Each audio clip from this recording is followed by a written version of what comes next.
Setelah saya pikir-pikir, seiring waktu berjalan, investasi di saham itu nggak hanya cukup kalian punya modal, tapi kalian juga punya cukup knowledge atau cukup pengetahuan.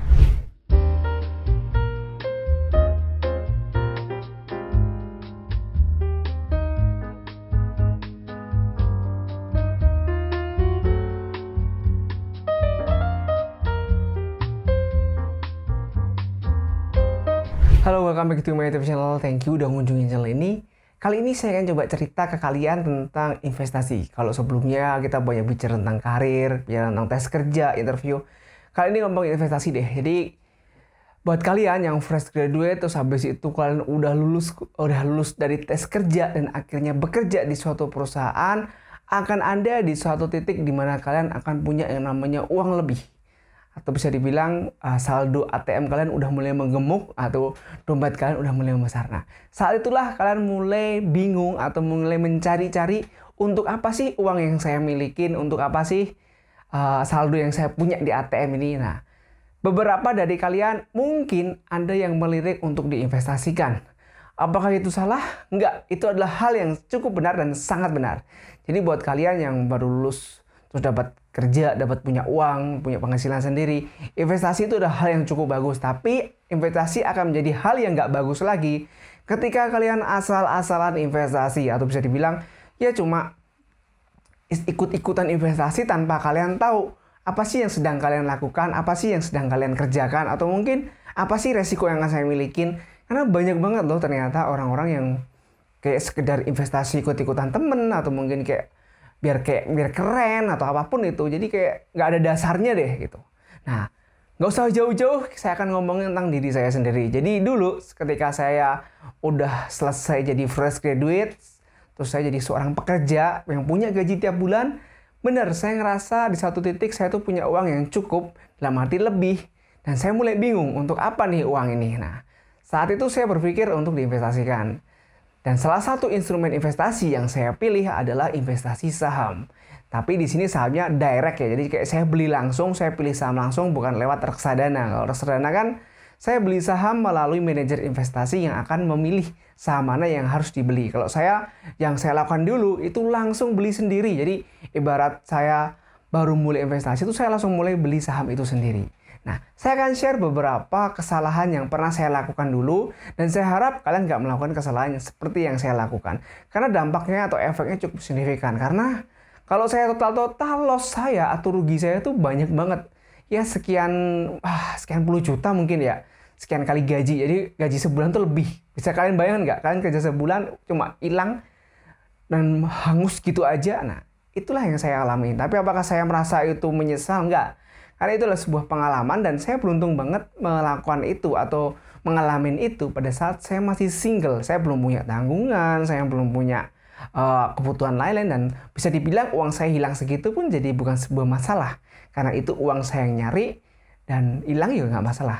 Tapi itu ada bentuk pembelaan diri saya. Tapi sebenarnya itu sebuah masalah juga sih. Jadi buat kalian yang mau belajar investasi, yuk kita lihat nih, apa aja sih yang pernah saya lakukan dulu sehingga saya bisa loss sebanyak itu atau bisa rugi sebanyak itu. Yang pertama yang saya lakuin ketika investasi, saya investasi hanya sekedar ikut-ikutan. Jadi saya cuma ikut-ikutan teman nih, teman banyak yang punya investasi. Oh, akhirnya saya pengen deh beli ini nih, beli saham, daftar di sekuritas apa sih yang bagus, daftar. Jadi kayak sekedar ya tanpa dasar yang cukup atau yang kuat, kenapa saya harus berinvestasi, terus berapa yang harus saya investasikan, terus dalam berapa lama saya akan berinvestasi, itu nggak ada pikiran sama sekali.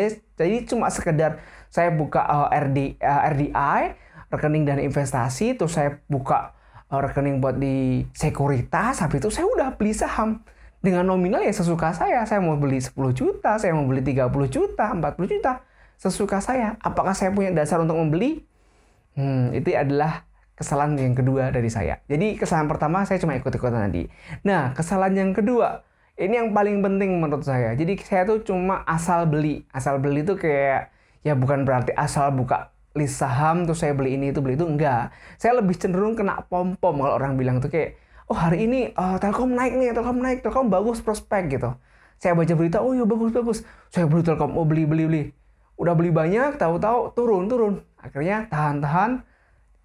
cut loss juga pada akhirnya. Jadi kayak ya saya nggak punya dasar, cuma asal-asalan beli. Jadi buat kalian yang baru pertama kali investasi saham, mungkin yang jadi PR atau pertanyaan adalah kapan sih saya mau masuk ke market ini atau ke stok ini, ke saham ini, kapan sih saya akan exit? Itulah pertanyaan yang paling umum dan kebanyakan juga buat investor pemula kadang terburu-buru, dalam arti ya pengen cepat untung ya begitu rugi langsung dijual, atau mungkin begitu untung dikit langsung dijual padahal masih bisa untung. Saya sering banget ngalamin hal itu karena tadi saya cuma asal-asalan beli karena saya nggak ada dasar. Ketika saya beli ini saya hold sekian bulan atau sekian hari saya bisa profit sekian. Enggak, saya sekedar beli, hari ini bagus ini nih saya beli, untung saya jual, besok beli lagi nih saya jual. Jadi kayak sekedar kayak trading pun juga enggak, investment juga enggak, kayak cenderung judi lah kalau bisa dibilang. Jadi kayak kira-kira ini naik deh, kira-kira ini turun deh. Seperti itu, dan akhirnya tuh loss banyak. Apakah awalnya loss? Enggak, awalnya untung yang cukup banyak dan sampai loss cukup banyak. Setelah itu saya stop yang namanya investasi di saham, karena setelah saya pikir-pikir seiring waktu berjalan, investasi di saham tuh nggak hanya cukup kalian punya modal, tapi kalian juga punya cukup knowledge atau cukup pengetahuan tentang dunia pasar modal. Jadi kayak kapan sih saya harus beli saham ini, kapan sih saya harus keluar dari saham ini. Itu perlu cukup waktu juga untuk belajar. Jadi buat kalian yang mau investasi saham, yang masih baru aja masuk, itu adalah sesuatu yang bagus dan penting banget. Tetapi yang jadi poin penting lagi, biar apa yang kalian lakukan menjadi tetap bagus adalah kalian harus bijak dalam berinvestasi. Bijak tuh bisa bicara tentang kalian harus cukup pengetahuan, jangan sekedar ikut-ikutan, jangan sekedar hanya ngikutin tren, jangan hanya sekedar ikut pom-pom. Karena kalau orang bilang kan, ini value investing lah, kita investasi dalam waktu 5 tahun. 5 tahun pun nggak bisa dong kalian cuma asal beli saham. Banyak kok saham selama 5 tahun tuh malah turun. Jadi tetap harus tahu atau punya knowledge yang cukup. Jadi nggak hanya sekedar, wah saya kan investasi jangka panjang, saya beli acak aja lah pasti naik. Nggak gitu juga. Jadi banyak sekali faktor yang harus kalian pertimbangkan. Jadi nggak asal, beli ini, beli itu gitu. Itu sharing saya, jadi singkat sih, pada intinya saya beli cuma asal-asalan dan akhirnya rugi. Dan saya beli juga cuma ikut-ikutan, akhirnya rugi. Tanpa saya tahu basic dan dasar yang harus saya kuasai ketika saya terjun di investasi saham. Nah, buat kalian mungkin tanya, Bang, jadi udah nggak investasi saham nih? Nah, jawabannya masih, saya masih investasi saham sampai hari ini, cuma nggak kayak yang dulu. Yang dulu tuh kayak cenderung ya beli jual, saya lebih ke long investment dan benar-benar jangka panjang, dan masih tahap belajar juga. Setiap hari saya belajar juga untuk memahami gimana sih memilih instrumen, atau bukan instrumen ya, memilih stok yang bagus ketika harus saya beli, atau saham yang bagus yang harus saya beli. Jadi cenderung ya saya naruh sekian ke sini, saya taruh dalam jangka waktu yang cukup lama. Gitu. Jadi nggak akan panik ketika turun 3%, 4%, nggak, saya biasa aja. Begitu naik pun saya juga biasa aja, nggak buru-buru jual gitu. Intinya itu sih, saya mau cuma pesan buat kalian para investor baru di dunia saham, tetap hati-hati dalam memilih saham. Saham itu adalah hal yang bagus, tapi jadi nggak bagus lagi ketika kalian investasi tanpa sebuah knowledge yang cukup, tanpa sebuah pengetahuan yang cukup gitu. Oke, thank you udah kunjungi channel ini. Sharingnya cukup singkat ya. Kalau mungkin kalian ada pertanyaan atau mungkin kalian pernah mengalami hal yang sama, sekedar ikut investasi, ikut-ikutan, ikut pom-pom, ikut-ikutan beli, akhirnya loss gitu. Kalian bisa sharing di kolom komentar. Thank you udah mengunjungi channel ini. Sampai ketemu lagi di video selanjutnya.